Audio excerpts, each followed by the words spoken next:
Bueno, bienvenidos a otra hora más en este Halloween, en esta noche de miércoles 1 de noviembre, el Día de los Santos, mañana Día de los Muertos, y avanzamos con estos temas tan interesantes donde al final de cada hora cada quien saca su conclusión. Si usted dice, no, yo creo que después de la muerte hay esto, lo uno, lo otro, hágalo. Eso es lo interesante de estos temas, que no hay una verdad absoluta. Usted decide en qué creer, en qué no creer. Usted mismo puede hacer su propia investigación. Que usted dice, Dani, yo quiero ver por alguna vez un fantasma. Pues búsquelo. ¿Cómo? No hay un manual. No hay un manual para buscar fantasmas. El que le diga a usted eso está equivocado. Porque precisamente, si ya existiera una verdad absoluta y un manual, pues todos ya hubiéramos encontrado un fantasma y ya los que no creen en fantasmas tendrían que creer. No habría nada que hacer, porque ya lo hubieran comprobado. Pero hasta el día de hoy todos estos temas son fascinantes, pero precisamente porque son fascinantes, porque cada quien puede opinar y creer lo que quiera, y hacer su investigación como desee, y hacer las limpiezas como desee, y orar como desee, y todo, porque nada se ha demostrado. Me dicen, Dani, ¿cómo hago para buscar un fantasma? No tengo ni idea. Porque a veces los que encuentran fantasmas o ven fantasmas o escuchan fantasmas no los están ni siquiera buscando. Y los asustan, se les aparecen. Y a veces los que de pronto hacen 1000 manuales y 1000 rituales no ven nada. Entonces no hay un manual. Que es que hay que creer para verlos. Falso también. Falso. Hay personas que no creen en fantasmas hasta que ven un fantasma. Y dicen, hombre, yo no creía en esto hasta que me pasó. Y no creían y se les apareció el fantasma. Como hay personas que creen y nunca logran ver uno. ¿No? Entonces, estos temas son fascinantes. Y el tema que vamos a abordar en este momento precisamente son los fantasmas, que es un tema apasionante, ¿no? Y es un tema que, por lo menos culturalmente, donde estamos nosotros ubicados y la parte de Centroamérica, Latinoamérica, cree mucho en todo esto. Y bueno, en Norteamérica. Tal vez ya de pronto, si nos vamos a más a Medio Oriente y todo, de pronto ya hay partes donde los fantasmas no existen. Y la gente no cree en fantasmas. Y no asustan. Y no hay. Y ahí viene un gran debate. ¿Los fantasmas entonces no asustan en los países en que no creen en fantasmas? Se les cierran las fronteras a los fantasmas y dicen, ay, aquí no podemos asustar porque no creen en nosotros. Nos pasó en un cementerio en Israel, donde una mujer no entendía qué estábamos haciendo. Donde decíamos, estamos buscando fantasmas. Y decía, ¿qué? ¿Cómo así si después de la muerte no hay nada? Y por eso hay cementerios en el mundo que los abren 24 horas, porque la gente no va con la intención de buscar el fantasma o algo, porque no creen en eso. Creen que hay una lápida para honrar al difunto, unas flores o algo ya, pero que los fantasmas estén ahí, no. No, es interesante el tema de los fantasmas, nos pone a debatir mucho. Ahorita hablábamos con el otro invitado y al día de hoy precisamente no hay una prueba científica de la existencia de estos seres. Que hay personas que dicen, no, si existen porque es que yo los detecté con un aparato. No hay ningún aparato diseñado en el mundo científicamente para detectar fantasmas. Ninguno. Que hay gente que cree que por medio de unos aparatos logran tener evidencia de fantasmas, válido. Como puede ser hoy en día un celular, una grabadora de periodista, una cámara fotográfica, equipos que usan en teorías que para cazar fantasmas, el Ghost Mirror, el K2, el Spirit Box, una cantidad de cosas que, por favor, nada de esto, ni la tabla Ouija es para hablar con fantasmas. Por eso el dueño y la patente de la tabla Ouija es Hasbro y es venta para niños mayores de 6 años. Entonces, pero es interesante el tema porque mucha gente dice, Tripa, ¿usted no cree en los fantasmas? No, yo sí creo y creo en las historias de mis oyentes, creo en las historias de los militares, de los vigilantes, de los fantasmas de las carreteras. Lo que yo cuestiono es cómo actúan los fantasmas, cómo se aparece un fantasma, a qué hora se aparece un fantasma. Eso de las horas tampoco creo. Ya le voy a dar la palabra a nuestro invitado para que nos hable de fantasmas y de todas sus creencias y todo que es válido. Pero esa gente dice, no, es que es a las 3 de la mañana, falso. Para mí un fantasma no tiene un reloj. Que en la noche nos han inculcado que debemos tenerle miedo desde chiquitos, eso es otra cosa. Que a la oscuridad tenemos que tenerle miedo, no lo han inculcado desde chiquito. El típico hermano mayor, uy, se le va a aparecer el coco, ay, y uno le tenía miedo cuando apagaban la luz por el coco. Pero es porque nos llenan la cabeza de eso. Pero hay historias de fantasmas a las 2 de la tarde, a las 11 de la mañana, a las 8 de la mañana. Ah, que es que tripas a las 3 de la mañana la hora del diablo, pero para el que cree que Jesucristo lo mataron a las 3 de la tarde y la hora invertida y ya, punto final. Pero no hay una hora del demonio. O si no, todos a las 3 de la mañana nos sentamos a la entrada de un cementerio y por medio de la reja tomaríamos fotos y veríamos todos los fantasmas. Y eso no es así. Y yo he hecho ejercicio, ustedes conocen este programa, he hecho ejercicio a todas 2 horas. Pero el tema de los fantasmas es interesante porque vienen las preguntas. ¿Quién queda como fantasma? ¿Qué es un fantasma como tal? ¿Es la persona que muere y deja cosas pendientes acá? ¿Es la persona que muere de manera violenta? ¿Es la persona que sí, como dicen, le cerraron las puertas del cielo y le dicen, no, hermano, usted para pasar acá se demora? Vaya, le quedan, hay gente que dice que tenemos una edad estipulada de vida, pero que si nos vamos antes, esos años restantes las vivimos como fantasmas sufriendo. El caso de, como la gente que se quita la vida, que dicen, uy, el mayor pecado quitarse la vida. Usted se quitó la vida a los 27 años y tenía que ir hasta los 80. Uy, hermano, le esperan 53 años de fantasma. Son creencias, pero más nada comprobado. Hay lugares donde hay personas que se han quitado la vida y nunca asustan. Y hay lugares donde nunca nadie ha muerto y asustan. Hay apartamentos nuevos que asustan. Y uno dice, pero este apartamento es nuevo. Entonces la gente dice, no, es que es el lote donde se construyó. Y de pronto el lote que se construyó no había nada, ni hay historia rara, ni nada. Y asustan. Entonces las preguntas son, ¿el fantasma se mueve por donde quiera? ¿El fantasma tiene conciencia? ¿Y el fantasma juega con nosotros? Como la gran película Ghost, La sombra del amor, que se la recomiendo, que es fabulosa, que explican todo esto de los mediums, la muerte violenta, la transición hacia el cielo, el fantasma burlón como el famoso poltergeist, que era el que asustaba en el metro. ¿Será que un fantasma puede ser así? Decir, ah, no, yo a Tres Palacios no lo asusto, qué mamera. Más bien me le aparezco ahorita a la novia que se queda sola en la casa y tome su susto, hijo de madre. Entonces, el tema de los fantasmas es fascinante. Fascinante. ¿Qué es un fantasma? ¿A quién se le aparece? ¿El por qué se aparece? ¿Cómo se aparece? ¿Para qué? ¿O es simple? No me gusta usar la palabra suerte, pero usémosla. ¿O es suerte? Al que le gustan los fantasmas, que uno diga, oiga, tuve suerte, me metí a un cementerio, hermano, y en la primera foto, ¡pum!, el fantasma salió. ¿Por qué? No sabemos. ¿Mm? O la gente dice, no, es que se le aparece a la gente que tiene miedo. No, hay gente que no tiene miedo y tiene experiencias de fantasmas. Entonces es un tema interesante. Aquí está Roble, está Adrián, está Misterio. Pero nuestro invitado que nos ha acompañado bastante en este especial y saludo nuevamente, Eduardo Escoto. ¿Cómo está usted, señor? ¿Cómo me le ha ido? Daniel, muy buenas noches, Eud, buenas noches, Paul, y a Eduardo, hay todos. que encender el micrófono, por favor. A ver. Eso, Ahí está. eso, ahora sí, Eduardo. Perfecto, gracias Daniel, buenas noches, gracias. Saludos a Edwin Robles, a Paul por allá en cabina y a todos los seguidores que están en este momento aquí conectados.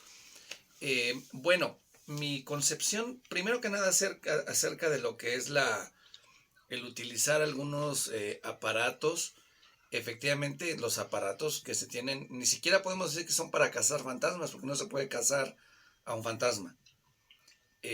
Algunos de los dispositivos que se llegan a utilizar, lo que hacen algunos de ellos es poder detectar algunas anomalías en alteraciones de campos electromagnéticos. Anomalías en cambios de temperatura. Anomalías en muchas cosas que lo que hacen es darnos a entender que hay un fenómeno paranormal presente. Pero ese fenómeno paranormal puede ser cualquier cosa, no necesariamente tiene que ver un fantasma o la esencia de una persona que ya está muerta. Puede detectar anomalías inclusive de personas que tienen algún tipo de actividad psíquica. La telequinesis, la clariaudiencia, la clarividencia, todos esos fenómenos que al momento de manifestarse en una tercera dimensión palpable para el ser humano del común, entonces tiene ciertas repercusiones en campos electromagnéticos, reitero, en la temperatura y en otros factores más. Eh, es muy interesante el tema de los fantasmas porque, bien decía Daniel Tres Palacios, no siempre son de noche. Tenemos el error de creer que todos los fenómenos sobrenaturales, todos los espantos, los sustos ocurren de noche.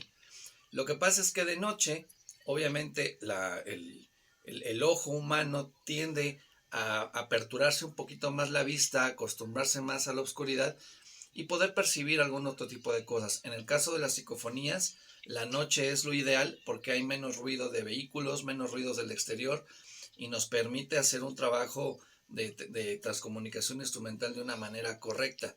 Pero se pueden captar fenómenos sobrenaturales de día. Fíjate que yo tuve una experiencia, si me permites contarla, cuando tendría yo unos 19 o 20 años de edad. Claro. Eduardo, qué pena lo interrumpo. Ayer estaba hablando usted de la igual manera o tenía un micrófono o algo que ayer lo oía muy bien y hoy lo oigo como un poco alejado. No, tengo el mismo micrófono, mismo celular. Ve, qué extraño. Mire, los espíritus chocarreros están molestando a Sí. Eduardo en su comunicación. Pero bueno, ahí lo vimos, sino que se ve un poquito lejos. Pero bueno, no, chévere que nos cuente experiencias. De eso se trata usted como invitado. Aquí está Rolito. Si alguno quiere hacer alguna pregunta en algún momento, nos cuente experiencias. Si ha visto Eduardo fantasmas, que nos cuente de pronto en ese momento que los vio, cómo hizo usted o si fue casualidad. ¿Qué opina usted de lo que yo hablaba? Por eso hablé Mi tanto ahorita amor, al principio para que ¿me usted de puedes pronto pasar en su porfa charla los nos responda audífonos? todo Está en mi eso. mochila ¿Quién verde. queda como fantasma? ¿Qué opina usted de la gente que se quita la vida obligatoriamente es fantasma? Mis ¿O audífonos, los porfa, están en fantasmas la son mochila demonios y verde. uno cuando muere no es fantasma? Todo eso, bajo su experiencia, Eduardo, lo queremos escuchar. Adelante. Gracias, Daniel. Pues fíjate que esa experiencia, ahorita me van a traer unos Pero micrófonos. ahí ya mejoró, ahí lo vimos ya más fuerte. Ah, listo, bueno. Eh, yo en algún momento participé en un grupo de teatro allá en la ciudad de Querétaro que se llamaba Cómicos de la Legua. Y yo estaba recién ingresado al teatro, entonces cuando uno no estaba en el elenco de alguna de las obras que estaban puestas en escena, el lugar funcionaba también como un restaurante. Entonces, pues me tocó meserear esa noche. Yo tendría como 1 o 2 meses de haber llegado a ese grupo de teatro. Entonces no conocía muy bien la historia de este sitio. Sin embargo, en algún momento veo a una persona que estaba de pie en las escaleras que subían a la dirección del grupo de teatro. Esta persona me habla, me pregunta por un señor que trabajaba en ese entonces ahí en esas instalaciones. Se llamaba Mario y me dice, oye, vengo buscando a Mario. Le digo, mire, no está Mario, se fue a la universidad, pero no debe tardar en regresar si quiere esperarlo. No, me dice, yo regreso y se fue. Cuando regresa el tal Mario, pues le digo, oye, mira, ¿sabes qué? Vinieron a buscarte un señor. ¿Y cómo se llamaba? Le digo, mira, la verdad no le pregunté, pero era un señor, pues morenito, de gafas, un poquito calvo, y le faltaba una mano. Haz de cuenta que cuando le dije que le faltaba una mano, le dije que se me había parecido el diablo, haz de cuenta, ¿no? Porque puso una cara que todo se regó entre todos los actores, hasta el director. Todo el mundo me preguntó esa misma noche, oye, ¿cómo era el señor que viste? No, pues así, así, así. Fue tanta la preguntadera que a mí ya se me hizo raro. Y el director me dice, vente, te voy a enseñar una foto de una pastorela.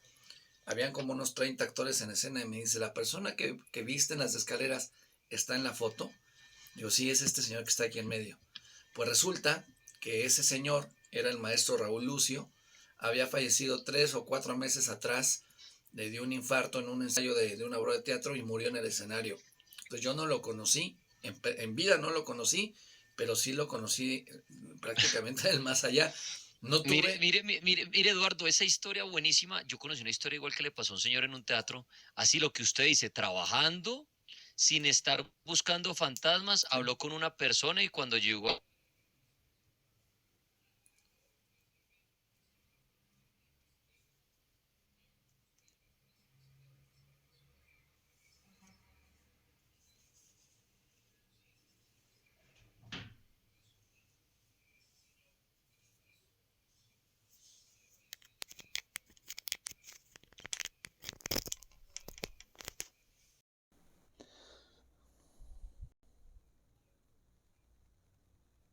ahora me lo acabo de encontrar, señora, él murió hace un mes.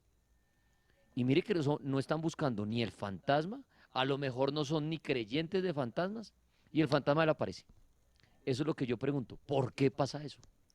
bueno, ahí es bien interesante porque nos podemos ir a lo que son algunas clasificaciones que hay de fantasmas.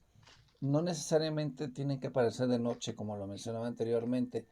En ocasiones, este tipo de apariciones, pues, tienen una relación muy directa, primero que nada, con la fecha, con la hora, con el tipo de clima De que pronto hay el en el internet, lugar. porque ahí regresó. Eduardo, perdón, ¿ahí me oye, Eduardo? Sí, ahí te escucho. Sí,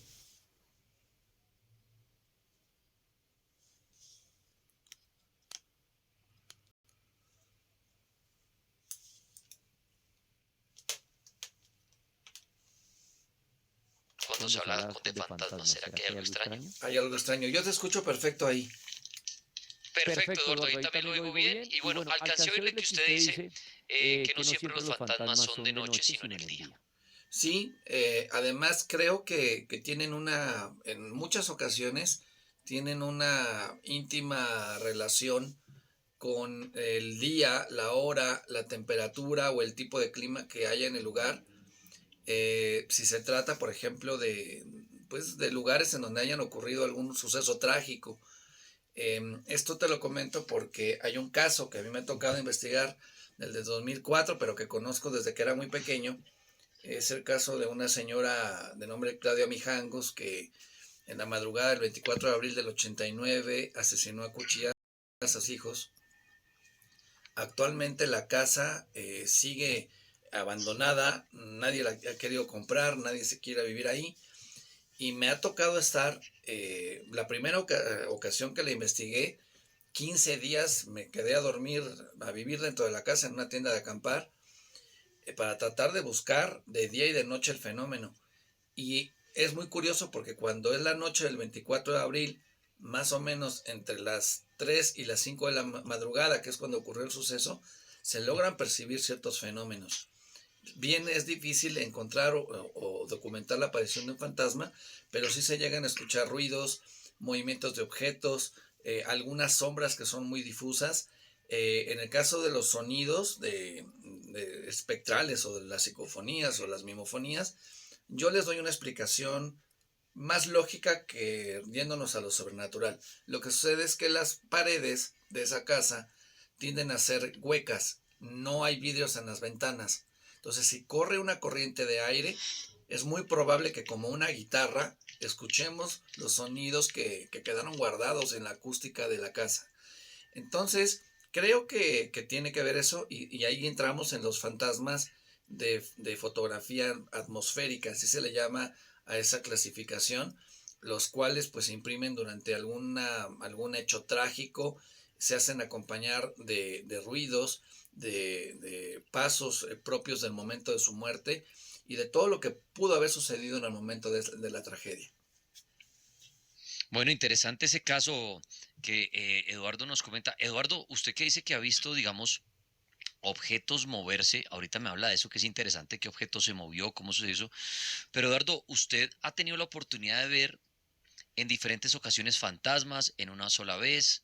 Para que me cuente a raíz de su experiencia, ¿cómo se le mostraron a usted los fantasmas? ¿Como una persona común y corriente, sin piernas, con sangre? No sé. Cuéntenos acerca de esas experiencias que ha tenido con fantasmas puntualmente. Algunas de las experiencias que me ha tocado tener, casi todas son como tú o como yo. O sea, los vemos de una manera física. Solamente en una ocasión, recuerdo que en algún momento que trabajé en la Ciudad de México con el equipo de Jaime Maussan, de mi casa a la oficina de Tercer Milenio, eran más o menos 3 horas de camino. Cuando yo regresaba a casa eran más o menos las 11 de la noche, 11:30, y en la estación de metro de ahí de División del Norte, en una de las salidas, se me hizo muy extraño ver a una persona sin piernas. Pero después me enteré que habían asesinado a una persona ahí, víctima del crimen organizado. Entonces ya entendí de qué se trataba. Pero es la única vez que he podido ver algo sin piernas.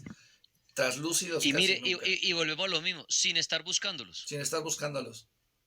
O sea, las ¿Por qué, experiencias más por fuertes que qué me cree ha usted, llevado han por sido qué sin cree usted que buscarlos. pasa eso, Eduardo? ¿Por qué un fantasma en ese momento se le mostró a usted?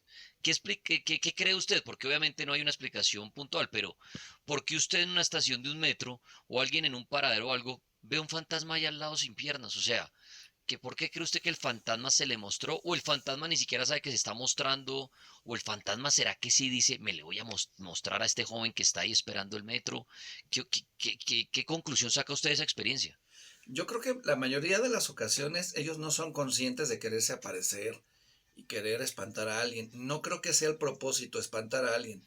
O sea, no creo que uno se vaya a morir y uno vaya a tener la mente traviesa de decir, bueno, si me voy a morir le voy a venir a jalar las patas a Daniel Palacios a su apartamento. No creo que sea la idea así.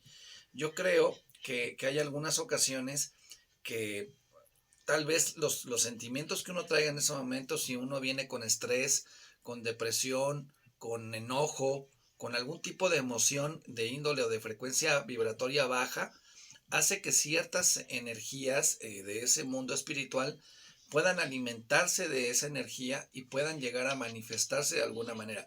Eso es lo que yo supongo.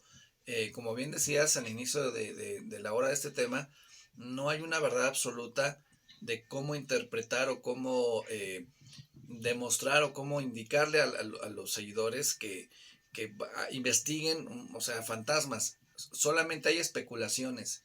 Hay como varios métodos. Los mismos métodos que le pueden funcionar a Edwin Robles como parapsicólogo, quizás no me funcionen a mí. Quizás yo tenga otros métodos que le vaya a funcionar a otra persona o quizás no. Es como en la magia. La magia, no todos los rituales tienen que funcionar porque hay un factor común que hace que funcionen y es la intención. Si la intención no está de acuerdo al ritual, entonces no va a funcionar. Y creo que funciona de la misma manera los fenómenos paranormales. Ahora bien, había eh, pues como no un conflicto, pero sí había siempre como un intercambio de palabras. Recuerdo mucho con Jaime Maussan, porque ustedes saben que él se ha dedicado todo el tiempo al fenómeno ovni extraterrestre. Siempre. Él no cree en fantasmas. Pero no creo en fantasmas, pero sí en algún momento me prohibió que contara ciertas historias que me tocaron vivir en las oficinas de Tercer Milenio porque había un fantasma ahí y él no quería que los demás compañeros se espantaran. Entonces decía que no Pero, tenía... Eduardo, ¿Sí? pero no tiene que ver ahí Carlos Trejo. No, ese sí, eso es un innombrable. Fíjate que desafortunadamente, bueno, yo no puedo hablar mucho de, de esa, si la podemos llamar persona, porque tengo ahí algunos conflictos personales que en algún momento, o sea, personalmente se los podré contar. Al aire no lo puedo contar por cosas legales, ¿no?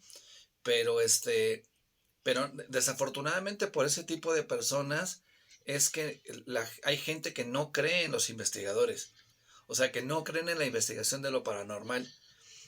Yo no puedo montarme en una motocicleta y entrar a un cementerio como que soy el renegado de los fenómenos paranormales y que hacer creer a la gente que una novia va a pasar caminando hacia la hora que él diga, porque es a las 9 de la noche se aparece la novia entre las tumbas y así le vio la cara de tonta ahí a Niurka y a su en aquel entonces novio Bobby Larios, ¿no?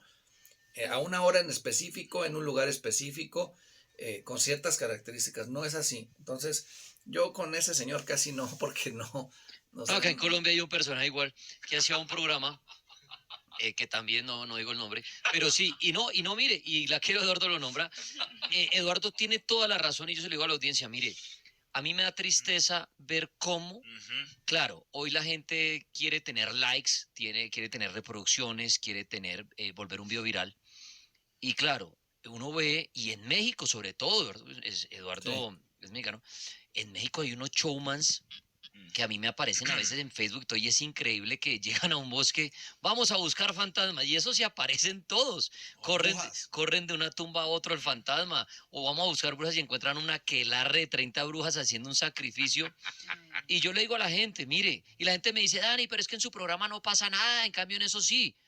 Yo les digo, mire, en el tema paranormal hay que analizar lo que ustedes pueden consumir lo que quieran. Y hay unos shows buenísimos, berraquísimos, muy bien montados y me parecen chéveres, pero ustedes tienen que aprender a diferenciar. Show de entretenimiento, que es una cosa, y investigación paranormal. A los investigadores paranormales no siempre se les va a aparecer un fantasma. No siempre van a encontrar un rastro. Salimos tristes, salimos diciendo, oiga, no pasó nada, ¿por qué será? Pero en cambio en los shows de entretenimiento siempre pasan cosas, Sí. porque precisamente es un show. Entonces ellos dicen, mañana live en Facebook, vamos a ir a buscar el fantasma de la laguna del no sé qué, y lo encuentran. Claro, lo encuentran, pero ya hay un plan, ya hay una estrategia, hay un libreto. Y es un show y conecta a mucha gente y muchos niños estarán viendo eso, muertos del miedo. Ay, encontraron la Llorona, vio. Hay un show. Y hay gente que le gusta el programa de investigación, que al final dicen no pasó nada, porque no pasó nada, qué pasaría, no existen, existen. Entonces entiendo a Eduardo cuando habla de estos personajes que hacen que el misterio muchas veces se vuelva una burla o se vuelva una payasada, como decimos, Sí, por simplemente querer ganar, no, reproducciones o likes, que hoy en día lo no, llamamos así. y no nada más es eso, o sea, mira, a mí, gracias ahora sí que a, a la suerte tal vez que he tenido de el privilegio de trabajar con gente muy importante de tanto de lo paranormal como de los ovnis. Y el problema viene es que cuando tú, por ejemplo, me tocaba trabajar con Jaime Maussan, entonces había compañeros que ni siquiera trabajaban en un medio de comunicación y ya decían, ah, no, pues es que Eduardo Escoto es Mausanita, aquí no puede entrar. O sea, entonces había siempre esos conflictos. Yo cuando llegué a Colombia pensé que me iba a librar de esos conflictos, pero no, o sea, aquí es la cosa, parece que es una guerra de locos, ¿no? Entonces, al menos en México veo que hay congresos, hay muchas actividades relacionadas al mundo del oculto, y en Colombia casi no las hay, porque también hay como ese celo profesional de tú sí, tú no, y entonces es porque la investigación paranormal no avanza. Ahora bien, regresando al tema de esta noche, hay algunos lugares que guardan más energía que otros. Los cementerios, sorprendentemente, son los lugares más tranquilos en los que tú puedes estar. Es raro encontrar fantasmas en el cementerio. En el cementerio lo que te puedes encontrar es gente haciendo brujería a cualquier hora del día, incluyendo la noche. Pero fantasmas o ruidos es muy raro en un cementerio, casi no sucede. Eh, de ahí entran en algunos lugares los fantasmas históricos o tradicionales, ¿sí? Que pueden ser en lugares en donde haya una historia, un lugar histórico. Te pongo un ejemplo. Ahora estuve en Cartagena el fin de semana, en el Museo Naval del Caribe, haciendo una investigación. Y antes de empezar a grabar, a mi cuñado que viene de Francia y que nunca había tenido una experiencia paranormal, él no quería animarse, nos susurraron en la parte de la nuca y él quedó sorprendido. Ni siquiera estábamos grabando. Entonces, ese tipo de lugares, nos decía, por ejemplo, la recepcionista, que veía una mujer saliendo de una pared y decía, pero ¿por qué sale de la pared? Entonces, ahí yo le decía, mira, hay que analizar qué había antes de haber remodelado el museo. En esa pared no había una puerta o no había una ventana, porque ese tipo de fantasmas eh, siguen haciendo un mismo ciclo repetitivo del momento de la muerte. Ellos no son conscientes de que están espantando a alguien, ellos siguen repitiendo cíclicamente lo que les haya acontecido. Entonces ahí vamos con los fantasmas cíclicos o recurrentes. Allá en el Museo Naval hay unos fantasmas famosos, hemos estado varias veces y hay unos cuadros con fotografías a la entrada del museo. ¿Sí? Cuando van a Cartagena pueden visitar el Museo Naval, es muy bonito, a la entrada con sus tanques. Y allá hay unas fotografías de fantasmas, Sí. hay uno que se aparece supuestamente en las escaleras, se empuja y uno, vayan al Museo Naval, que es bien interesante. Sí, Y a la entrada, repito, están las fotografías de los fantasmas Yo, que han capturado ahí, sí, yo con la tengo historia, una, ¿no? tengo una de esas fotos. Estábamos haciendo la sesión de fotos con mi cuñado para la miniatura en YouTube. Y yo no sé si sea un fantasma o no, pero algo raro, aparece un rostro en la altura de las piernas de él que quedó muy espantado. Entonces dijo que gracias por la experiencia, pero que no lo vuelve a hacer. Entonces, son ese tipo de lugares que tienen sus fantasmas históricos y que van a seguir ahí hasta que no haya un permiso, pues, para poder realizar una armonización o una limpieza o una bendición con una persona especializada, ¿no? Oiga, Eduardo, pero ahí en ese tema, poniendo el punto del Museo Naval, hablo de edificaciones bien antiguas donde uno dice, esa casa tiene su fantasma de hace años, de 1800, qué sé yo. Pero, Eduardo, el fantasma como tal, ¿usted qué opina? ¿Será que el fantasma sabe que es fantasma? O sea, el fantasma sufre. Voy a ponerme ejemplo. Daniel Tres Palacios murió ahorita saliendo de la emisora, le metieron 17 tiros. Listo, murió Daniel Tres Palacios. ¿Será que yo me doy cuenta y quedo como fantasma y vengo acá a la emisora a tratar de que me vean y decir, venga, ¿qué hago? Necesito descansar en paz y no puedo. Y ¿será que el fantasma es consciente que es fantasma, Eduardo? ¿O la persona murió, entra en un sueño profundo, como ya se acabó todo? ¿Y el fantasma es qué? O la persona que queda como fantasma sí sabe que es fantasma. ¿Qué cree usted? Yo creo que cuando hay una muerte trágica o violenta, volviendo al tema del Museo Naval del Caribe, ahí primero fue un convento de monjes jesuitas. Se tiene registro que fue un colegio, se tiene registro que fue un hospital que albergó a todos los enfermos de cólera y hubo muchas muertes. Entonces, al ser muertes trágicas, creo o considero que no son conscientes de su muerte. Cuando una persona fallece en circunstancias trágicas, y allí, a ver si Robles me apoya un poquito con eso, tengo entendido que el cuerpo, eh, al momento de que hay un desprendimiento del cuerpo energético, del cuerpo físico, en el astral o en el Sí. cuerpo astral, la persona recrea los lugares en los que se sentía cómoda.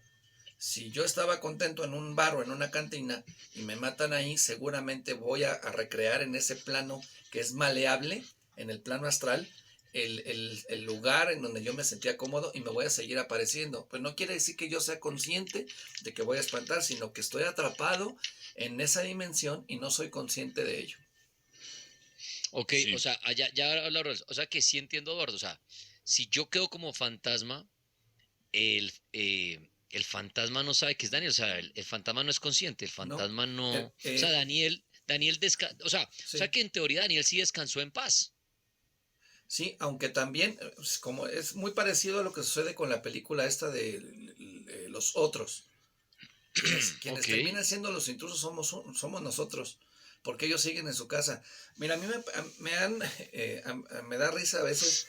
He tenido pacientes que me dicen, oye, necesito que vengas a sacar el fantasma de mi esposo falleció el año pasado. No Le se lo digo, puedo quitar de encima. o sea, no, pues ¿por qué voy a ir a sacarlo si es su casa? O sea, él tiene que trascender y tiene que evolucionar en conciencia y darse cuenta que ya no está, que ya no está en este plano. Para eso existe la ciencia. O sea, el tema de la tanatología es la que hace el bien morir en una persona, en un enfermo terminal o en una persona de esa naturaleza. Hacen que conscientemente sepan que van a abandonar el cuerpo físico para que en otra dimensión pues no sigan aquí penando. Ese tema está bueno en los fantasmas. Quiero aquí una volteada por la mesa de los invitados de Roles. ¿Usted qué opina? Obviamente partiendo de la base creyendo en fantasmas, porque el que no cree en un fantasma pues no puede opinar. Pero Roles que sí cree en fantasmas porque es todo un cazafantasmas. Robles, el fantasma de una persona es consciente. O sea, si alguien queda como fantasma, uno dice, ayúdenme, ya me morí, pero ¿qué hago para descansar en paz? Préndanme una vela, como la película Ghost. Voy Ghost. donde usted diré, oiga, Roles, póngame atención y no me siente, llego a la emisora y trato de mover las sillas y no puedo. Voy donde mi hermana, me aparezco en el apartamento y papá, qué sé yo. ¿O qué cree usted? ¿El fantasma no es consciente de que es fantasma? ¿Qué pasa ahí? Bueno, yo no sé si Eduardo esté de acuerdo conmigo en la apreciación que voy a decir, pero yo me baso mucho en las investigaciones de muchos, digamos, investigadores ya de talla mundial, Sí. los padres de esta vaina y que se han estado metidos tanto tiempo. Para mí el reflejo de la muerte violenta es una clara respuesta de una impregnación en el éter. Cuando yo hablo de impregnación en el éter, me estoy refiriendo a la manera en que sale del cuerpo el espíritu y se impacta contra esa pared invisible que nosotros no vemos, tal vez percibimos, llamada éter. Y la muerte violenta siempre ha sido una distinción de esa fase.